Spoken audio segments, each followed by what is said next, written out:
হরে কৃষ্ণ। মানে আসা না আসার মধ্যে নেপালে আসতে পেরে আমি নিজেকে অনেক ধন্য মনে করতেছি।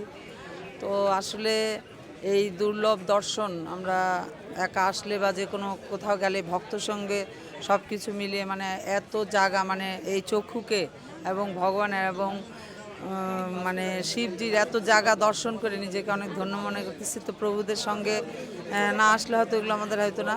তো আসলে আপনারা সবাই এই ভক্তর সঙ্গে আসার চেষ্টা করবেন। তো এটা আসলে বলেও বোঝানো আর বুঝলে আপনার ছবি দেখলেও বুঝতে পারবেন না, যে নিজেরা না দেখলে এটা বোঝা যাবে না যে আমরা আসলে কি দেখলাম কি করলাম। তো আজকে ফিরতেছি অনেক কষ্ট হচ্ছে, যে প্রথম মনে হচ্ছিল যে আবার অনেক দেরি, 15 দিন মানে অনেক, কিন্তু এখন মনে হচ্ছে এত তাড়াতাড়ি সময়টা কেটে গেল যে হয়তো আরও 2-1 দিন থাকলে ভালো লাগতো। সবাইকে নেপালে সামনে আবার সবাই নেপালে আসবেন, আমরাও আমাদের জন্য কেউ আবার যেন আসতে পারি। মানে একবার দেখে আমার মন ভরেনি, আবার আসতে। হরে কৃষ্ণ।